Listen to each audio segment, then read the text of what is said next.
Gopalpur press council पक्षर Gopalpur बेलाभूमि ठारे कर्मकर्ता चयन कार्यक्रम अनुष्ठित हो जाइछे।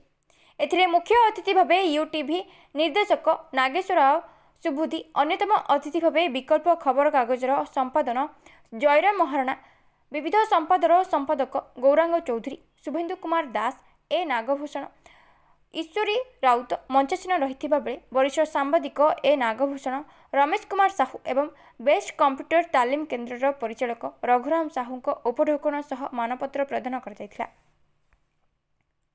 परे गोपालपुर प्रेस काउंसिलर कर्मकर्ता चयन कर सभापति भावे रमेश कुमार साहू को चयन कर बेले कार्यकारी सभापति भावे शुभेन्दु कुमार दास, संपादक रघुराम साहू, सह संपादक संदेश कुमार साहू, संजय कुमार विश्वाल, कोषाध्यक्ष भावे ईश्वरी राउत को उपदेष्टा भावे रमेश चंद्र बेहेरा, अनिल कुमार चौधरी, ए नागभूषण, गौरांग चौधरी को चयन कर बेले प्रथमे अतिथि मान द्वारा प्रभु गजानन निकट में दीप प्रज्वलन कर सरस्वती शिशु मंदिर छात्री माने दीप प्रज्वलन मंत्र एवं प्रारंभिक संगीत गान करथिले। परे रमीला दास द्वारा मंच परिचालन कर एही अवसर में 15 रु ऊर्ध्व वरिष्ठ सांबादिक एवं आईनजीवी और वरिष्ठ नागरिकों को उपढौकन सह सम्मानित कर परे गोपालपुर प्रेस काउंसिलर नूतन भावे चयन होइथिबा सभापति रमेश कुमार साहू घोषणा करथिले जे उक्त अंचलर निहाती 5 जन इच्छुक गरीब पिलामानकु बेस्ट कंप्यूटर तालीम केन्द्र रे संघ पक्षरु मागणारे कंप्यूटर शिक्षा प्रदान कराजिबो। एही अवसर में रमेश चंद्र बेहेरा, आशीष कुमार साहू, समीर कुमार साहू, आशुतोष माझी, सभ्य विषय समेत बहु कार्यकर्ता उपस्थित रही कार्यक्रम में सहयोग करथिले। जयराम महाराणा जिला सांबादिक संघर सभापति, ओडिशा सांबादिक महासंघर फाउंडर प्रेसिडेंट। आज कार्यक्रम माने बहुत भल होता। गोपालपुर प्रेस काउंसिल गठन है। ए दिन गोटे स्मरणीय मो समस्त चयन कराला। समस्त भल मान साहसी निर्भीक सांबादिक नहीं गढ़ाई।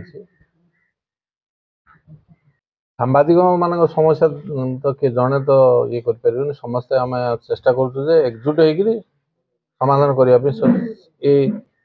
आज जोड़ा गढ़ाला से मुख्य उद्देश्य हूँ सांबादिक मान समस्या दूर करने।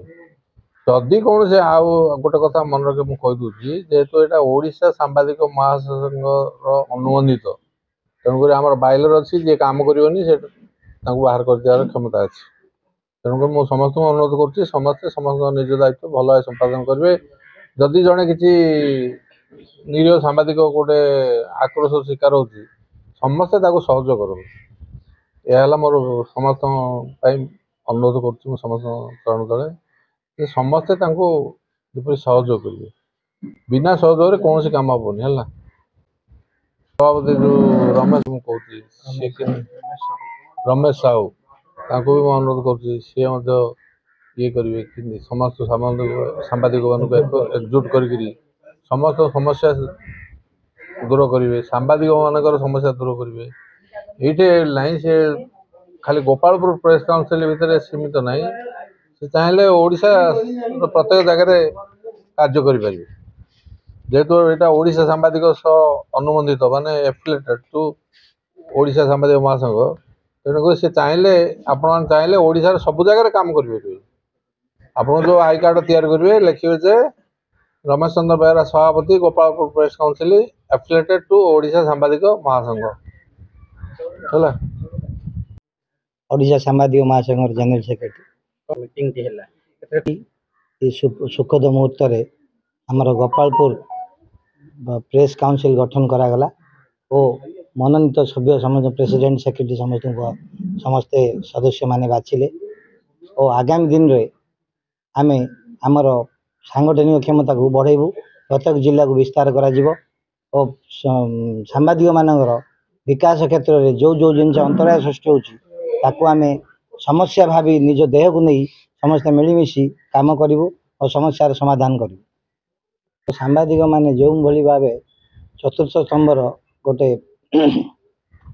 पिलर यही पिलर माने साधारण भाव स्वाधीनता भाव निजर मत व्यक्त कर भाव चारिआडू आक्रमण शिकार हमें तेणुक आज आम सांबादिक महासंघ तरफ आम सरकार को कहवाक चाहूँ जे आगामी दिन में जदि सांबादिक मान सुरक्षा प्रति सरकार दृष्टि नदेवे ताहले ओडिशा सारा समस्यार समाधान पाई ओडिशा सारा समस्त संघ आम संघर समस्त सदस्य हड़ताल करेंगे।